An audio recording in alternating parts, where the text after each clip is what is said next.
Hey, it's me, Destin. Welcome back to Smarter Every Day. We're at NASA's Neutral Buoyancy Lab. And what we're going to do right now is we're going to walk over there and we're going to go see an astronaut get suited up right here in order to go in the pool and do a little training.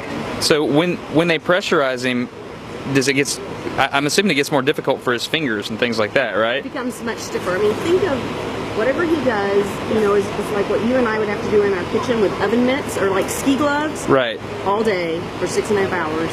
Trying to live your life that way. That's what he's doing underwater. Look at that tool belt. That is amazing. And then the tool belt, the tools actually fold down, like almost like to be a plate in front of you so you can see them. Right. When they're up against him, you can't actually see what he's doing. So you got a camera. I see a drill. It's a mock-up drill, right? That's not a real drill. On his left there? That's a pistol grip tool, that's what we call it. It's just basically like a drill. Gotcha. That's amazing. And he's got his dive cards there on his forearm. Those are his procedures. My favorite thing is up by his helmet, he has lights and he has cameras. So on the ground, you can see exactly what he's doing. Right. He's done. Do you guys actually transmit that in the pool as well? Mm-hmm. You do? To the test conducting room, you can see what it looks like as an instructor and what you can observe. You can see what he's doing. So he's checking out his tools right now. Okay, so he clips in any tool he's going to use. Right. That's awesome. Suit's been pressurized. Has it? And we do that before we put tools on. Oh, really? That way if we drop the tools, the suit's pressurized, it'll help save something. Really? Huh.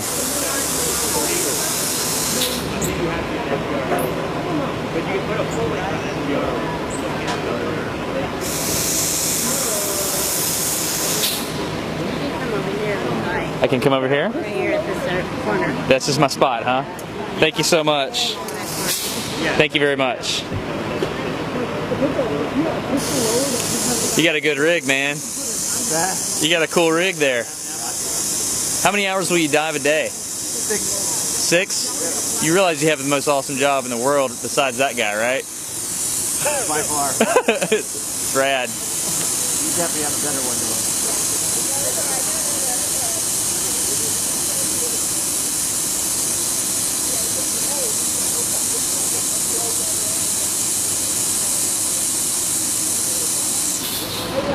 So imagine they're doing safety checks now.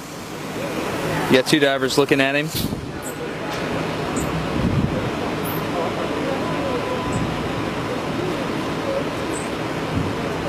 This guy's filming.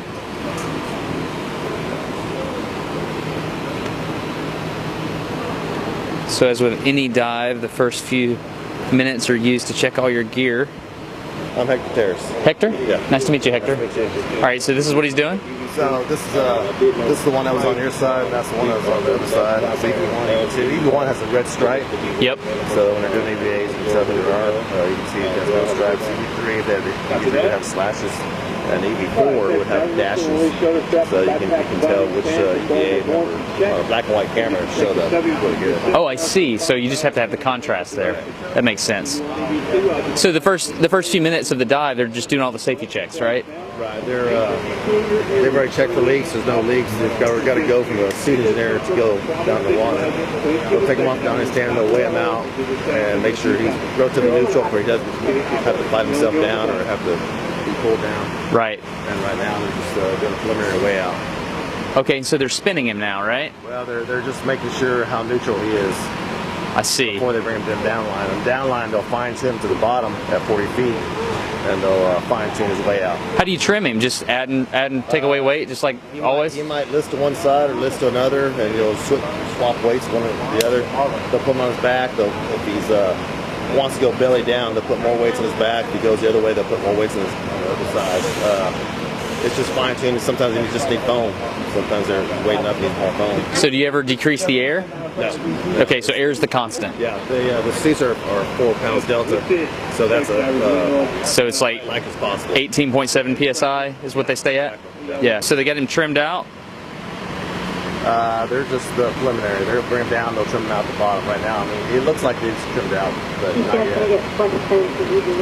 Gotcha. They're also putting safer on them. That'll add a little more weight to them as well. Putting a what on them? Safer. What's that? Safer is like in case something happened with the tether, they got a little jet pack. They can go ahead and pull out, and it'll have a little sudden burst of direction to go one way or the other. Really? So they have a little controller that comes out the side, and they control left, right, forward, backwards. It's kind of little propulsion. It works underwater as well? No, this is just a mock-up, but Gotcha. it gives them the room as far as confinement when they get into an airlock, whatever they hit, bump, and it's there for dimensional purposes. Got it. Yeah, so they get used to the physical Right. it being there. Dude, thank you so much for, it was Hector, right? Yes. Thank you for your time. I really appreciate that, man.